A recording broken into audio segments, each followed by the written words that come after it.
নমস্কার বন্ধুরা, good evening. কেমন আছেন সবাই? আমি সুপর্ণা, আর আমার নতুন আরও একটি ভিডিওতে আপনাদের অনেক অনেক ওয়েলকাম জানাই। আশা রাখছি যে যেখান থেকে আমার এই ভিডিও দেখছেন আপনারা প্রত্যেকেই খুব ভালো আছেন, সুস্থ আছেন।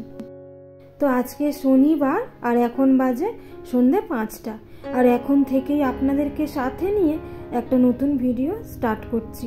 তো ভিডিওটা দেখতে থাকুন, আশা রাখছি ভিডিওটা দেখতে আপনাদের ভালো লাগবে। আর এখন তো প্রায় 5টার আগেই সন্ধ্যা হয়ে যাচ্ছে, তো ওই যে 5টা বেজে গেলে এখানে মনে হচ্ছে একটু সন্ধ্যাটা দিতে অনেকটা দেরি হয়ে যাচ্ছে। তো যাই হোক, ওইদিকে তো ঘরে সন্ধ্যাটা দিয়ে নিলাম। আর আজকে এই যে সবজি বাজার করতে যাওয়া হয়েছিল মানে ওই দুপুরবেলা একটা কাজে বাইরে বেরিয়েছিলাম, তো আসার সময় একেবারে সবজি বাজারগুলো আর কি করে এনেছি সারা সপ্তাহ। আর তারপর দেখুন আসার সময় এই রকম দুটো কড়ির টব নিয়েছি। টবগুলো বেশ সুন্দর ছিল, এগুলো কড়ি মাটিরই। তো ওই যে গ্লাসের মধ্যে দুটো গাছ বসানো আছে, ভাবছি গ্লাসটা এই কড়ির মধ্যেই, মানে এই কড়ির টবের মধ্যেই ঢুকিয়ে দেব। আর এই যে একটা কড়ির তুলসী মঞ্চ নিয়েছি। আর আমাদের ছাদে না ওই যে মার্বেলের তুলসী মঞ্চ বসানো রয়েছে, কিন্তু এই যে আমি বারান্দায় একটা তুলসী গাছ বসিয়েছিলাম, তো ওটা টবের মধ্যেই বসানো ছিল। আর এখানে দেখলাম যে খুব সুন্দর সুন্দর এই কড়িমাটির তুলসী মঞ্চগুলো বিক্রি হচ্ছে, তো দেখে পছন্দ হলো, তাই একটা নিয়ে নিলাম। আর এই তুলসী মঞ্চটা বারান্দায় যে গাছটা আছে ওই তুলসী গাছটাই বসিয়ে দেব। তো যাই হোক, আর একেবারে মাংসটাও নিয়ে আনা হয়েছে, তবে মাংস আজকে আর হবে না, কালকের জন্যে।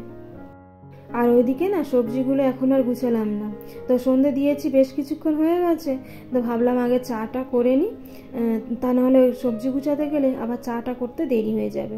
তো এইদিকে চাটা করে নিয়ে তারপরে সবজিটা না হয় গুছিয়ে নেব। গুছিয়ে মানে ওই ধুয়ে মুছে ফ্রিজের মধ্যে রাখতে হবে। তো যাই হোক, আজকে একটা দুধের প্যাকেটও আনা হয়েছিল, চায়ের দুধটা শেষ হয়ে গেছিলো, তো এই যে দুধের প্যাকেটটা কেটে একদিকে চা বসিয়ে দিলাম, আর একদিকে দুধটা ফুটতে বসিয়েছি।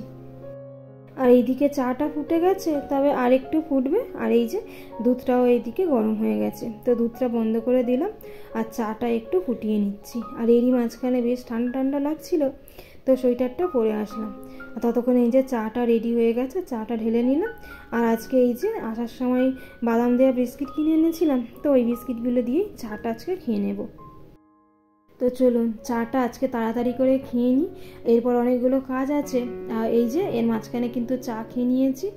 আর ওর বাবা মাংসটা কেটে দিয়েছে, তো দু জায়গায় রাখতে বললাম, কালকে একটু হবে আর একটু থাকবে। আর এই যে এইদিকে আমি বসেছি এই বেতো শাকগুলো কাটতে। আর আজকে অনেক বাজার হয়েছে, তো গুছাতেও টাইম লাগবে। তো শাকটা একটু নেতিয়ে মতো গেছিলো, তো ভাবলাম তাড়াতাড়ি করে শাকটা আগে গুছিয়ে কেটে নিই, তারপরে রান্নার দিকে যাব। আর আজকে তো শনিবার, আপনারা তো জানবেনই যে শনিবার দিনে আমরা নিরামিষ খাবার দাবারই খেয়ে থাকি। তো এই যে রাত্রির বেলা পনির হবে, তো আসার সময় পনিরটা আনা হয়েছিল আর পালং শাকও আনা হয়েছে, তো ভাবছি আজকে রাতে পালং পনির করব। আর যতক্ষণ ওইদিকে আমি সবজি টবজিগুলো গুছাচ্ছিলাম, তোর বাবাকে বললাম একটু তুমি পনিরটাকে কেটে দাও। আর ওইদিকে পনিরটা কেটে দিয়েছে, ততক্ষণে আমি শাকটা কেটে নিয়ে তারপরে এই যে চলে এসেছি ফ্রিজের কাছে, সবজিগুলো একে একে গুছিয়ে রেখে দেবো। আর বেশ অনেক রকমই সবজি একটু একটু করে নিয়ে নিয়েছি, যাতে আর 4-5 দিন বাজারের দিকে যেতে না হয়। আর কি বলুন তো, শীতের সময় তো এই বাজারে গেলে এত রকম সবজি দেখতে পাই যে সব রকম ওই একটু একটু করে নিতে নিতেই অনেকটা হয়ে যায়। তো এই যে যাই হোক অনেকটা নিয়ে নিয়েছি, গুছিয়ে রেখে দিই, যাই হোক 4-5 দিন মতো চলে যাবে। আর তারপরে এবার এই সবজি কটাকে গুছিয়ে নিয়ে চলে যাবো এবার রান্নাঘরে। তো আপনাদেরকে তো বললামই রাত্রিরে পালং পনির করব, তাই জন্য এই যে পালং শাকটাকে আর কি সেদ্ধ করে নিচ্ছি একটু, আর এর সঙ্গে করব একটু রুটি। তবে আজকে আমি পালং শাকটাকে সেদ্ধই করে দিয়েছি, আর টুকিটাকি যা আর কি জোগাড়জাটি লাগো এগুলোকে করে দিয়েছি। পালং পনিরটা কিন্তু আজকে ওর বাবাই রান্না করেছে, তো বললো ও রান্না করবে, আর বাবা মাও আছে একসঙ্গে অনেকটা হবে, তো আমি আর কিছু বললাম না। তো ওইদিকে শাকটা সেদ্ধ করে নিয়েছি, একটু জল ঝরতে দিয়েছি। আর ততক্ষণে এই যে আবার এইদিকে আটাটাকে মাখিয়ে রেখে দেব। আর রুটি হলে না আটাটা যদি একটু মাখিয়ে রেখে দেওয়া যায়, তাহলে কিন্তু রুটিটা বেশ নরমও হয় আর ভালো ফোলেও। তো যাই হোক, ওইদিকে আটা মাখিয়ে সাইড করে নিয়েছি। আর এই যে এবার এইদিকে পালং শাকটা আর 4-5টা কাঁচা লঙ্কা দিয়েছি, দিয়ে এবার একটু মিক্সিতে পেস্ট করে নেব। কাঁচা লঙ্কাটা না গোটাও দেওয়া যেত, তবে আমি একটু পেস্ট করেই নিলাম যাতে ঝালটা একটু ভালো হয়। তো এই যে পালং শাকটা পেস্ট হয়ে গেছে, এবার কড়াইতে একটু সাদা তেল গরম করে নিয়ে পনিরগুলোকে একে একে ভেজে নেব। আর পনিরগুলোকে একটু কড়া করেই ভেজে নিলাম যাতে কাঁচা গন্ধটা না থাকে। তো যাই হোক, পনিরগুলোকে ভেজে তুলে নিয়ে ওই তেলের মধ্যেই একটু হলুদ দিয়ে দিলাম, আর তারপরে পেস্ট করে রাখা পালং শাকটা দিয়ে দিলাম। এবার পালং শাকটাকে হালকা হাতে একটু নাড়াচাড়া করে নিয়ে তার মধ্যে একটু নুন, জিরের গুঁড়ো, একটু হলুদ গুঁড়ো, একটু ধনের গুঁড়ো দিয়ে দিলাম। এরপর একটা বড় সাইজের টমেটো কুচি করে দিয়ে দিলাম, তারপর একটু চিনি দিলাম, আর এই যে বাটার দিয়ে এবার খুব ভালো করে নাড়াতে থাকবো। এতে করে কি হবে, ওই পালং শাকের যে গন্ধ ওটা আর থাকবে না। তো এই যে খুব ভালো করে এবার এটাকে কষিয়ে নিয়ে পালং শাকটা দিয়ে দিলাম, আর এরপরে আরও একটু বাটার দিলাম, তবে বাটারটা মাঝখানে একবার দিয়েছিলাম। তো এই যে ওইদিকে পালং পনিরটা রেডি হয়ে গেছে। এবার এইদিকে একে একে রুটিগুলোকে ভেজে নেব। আর একদিকে একটু ডাল সেদ্ধ বসালাম। তো মা বললো কি, মা রুটি খাবে না, তো পালং পনির দিয়ে হয়তো ভাত খেতে পারবে না, তার জন্য আবার একটু ডাল আর আলু সেদ্ধ করে নিলাম। আমার আগের ভিডিওতে জীবন নদী ব্লগ অ্যাকাউন্ট থেকে দিদিভাই কমেন্ট করেছেন, পানের বরজের অনেক নিয়ম কানুন মেনে চলেন চাষি ভাইয়েরা। হ্যাঁ দিদিভাই, একদমই ঠিক কথা বলেছেন। পানের বরজে একটু ভালো পান পাতা ফলাতে গেলে অনেক নিয়মকানুন মেনে চলতে হয়, আর প্রত্যেকটা কাজই একদম নিখুঁত পরিপাটি। তো আমরা তো পানের বরজে গেছিলাম, সত্যিই দেখলাম মেশোর এই পানের বরজে পান ফলাতে অনেক পরিশ্রম লাগে, প্রায় সারা দিনটাই ওই পানের বরজে লেগে যায়। আর পরিষ্কার পরিচ্ছন্ন চারিদিকে, একদম খুব ভালো। আর আমি এর আগেও পানের বরজ দেখেছিলাম, কিন্তু কোনোদিন এইভাবে পানের বরজের ভেতরে ঢুকিনি। তো এই প্রথমবার ঢুকলাম, তো আমার কিন্তু বেশ ভালো লাগলো। আর সত্যি অনেক পরিশ্রম লাগে পানের বরজে।